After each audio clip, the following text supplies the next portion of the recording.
নমস্কার বন্ধুরা, মুন্নির পাকশালাতে সবাইকে স্বাগত। আজকের রেসিপি শীতকালের নতুন আলু দিয়ে কষা আলুর দম।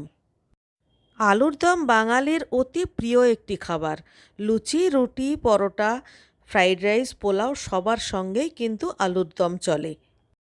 তাই আলুর দম কিন্তু সব বাড়িতেই রান্না হয়।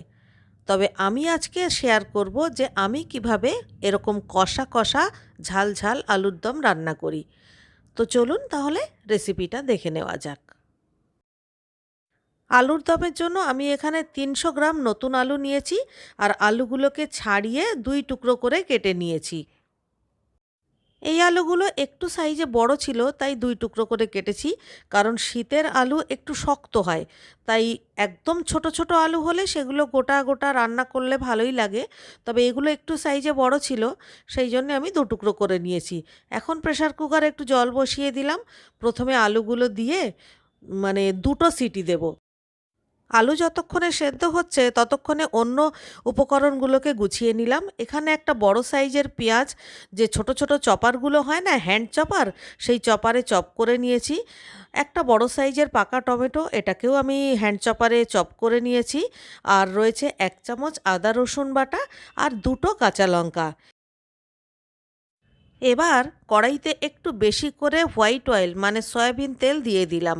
তেল গরম হয়ে গেলে এর মধ্যে জিরে, তেজপাতা আর শুকনো লঙ্কা ফোড়ন দিয়ে দিলাম। ফোড়নটা কয়েক সেকেন্ড ভাজাভাজি হবে, ফোড়ন থেকে একটা সুন্দর গন্ধ বেরোলে যে চপ করে রাখা পেঁয়াজ রেখেছিলাম, পেঁয়াজটা সবার প্রথমে দিয়ে দিলাম। এখন পেঁয়াজটা একটু ভালো করে ভেজে নিতে হবে।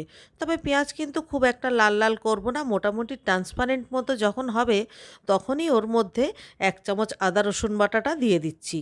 এইবারে পেঁয়াজের সঙ্গে আদা রসুন বাটাটা খুব ভালো করে কষিয়ে নেব। কাঁচা মশলা কষিয়ে নেওয়ার পর কিছু গুঁড়ো মশলা অ্যাড করছি।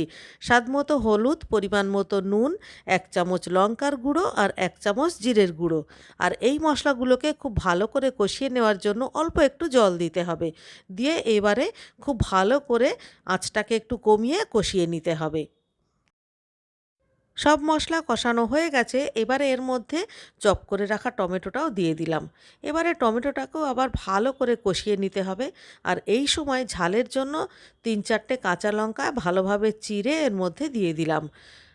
এবারে এই কাঁচা লঙ্কা, টমেটো আর এর সঙ্গে অল্প একটু চিনি দিয়ে ভালো করে কষাতে হবে। চিনিটা দিলে টেস্টের ব্যালেন্স হবে, আর আলুর দমে একটু চিনি দিলে খেতে ভালোই লাগে। এরপর এর মধ্যে সেদ্ধ আলু দিয়ে দিলাম। দিয়ে এইবারে ২-৩ মিনিট ধরে খুব ভালো করে আলু আর মশলা কিন্তু কষাতে হবে। এই সময় যত ভালো করে আপনি আলুর দমটা কষাবেন, আলুর দমের টেস্ট ততটাই ভালো হবে খেতে। একটু ধৈর্য ধরে আঁচটা কমিয়ে ধীরে ধীরে বেশ খানিকক্ষণ ধরে আলুটাকে আমি মশলার সঙ্গে কষাবো। ২-৩ মিনিট কষিয়ে নেওয়ার পর এবারে জল দিয়ে দিলাম। আর জলটা কিন্তু আমি একদম ফুটন্ত গরম জল দিয়ে দিয়েছি। এইবারে গ্যাসের ফ্লেম মিডিয়াম টু হাই করে একদম ঢাকা দিয়ে ৩ থেকে ৪ মিনিট মতো রান্না করব। ৩-৪ মিনিট পর দেখুন আলুর দম কিন্তু প্রায় হয়ে এসছে। এখন ঢাকা খুলে গ্যাসের ফ্লেমটা একটু হাই করে ভালো করে নাড়াচাড়া করতে হবে। এরপরে যখন দেখবেন যে সাইড থেকে হালকা হালকা তেল রিলিজ করছে, তখন ১ চামচ গরম মশলার গুঁড়ো ওপর থেকে ছড়িয়ে দিতে হবে। এরপর খুব ভালো করে আবারও মিশিয়ে দিতে হবে।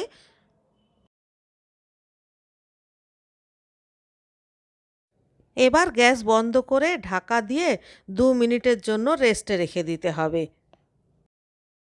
এবার গরম গরম রুটি, লুচি কিংবা পরোটার সঙ্গে খেতে বসে যান। আমার চ্যানেলে একটা লেয়ার পরোটার রেসিপি শেয়ার করা আছে, চাইলে ওটাও দেখতে পারেন। আর আলুর দমের রেসিপিটা ভালো লাগলে একটা লাইক করবেন, কমেন্ট করে আমাকে জানাবেন। আর আমার চ্যানেলে নতুন বন্ধু হয়ে থাকলে চ্যানেলটিকে সাবস্ক্রাইব করে প্লিজ আমার পাশে থাকবেন। তাহলে আজকের মতো এই পর্যন্ত। দেখা হচ্ছে পরবর্তী ভিডিওতে আবার একটা নতুন রেসিপির সাথে নিয়ে। ততক্ষণের জন্য সবাই ভালো থাকবেন, সুস্থ থাকবেন।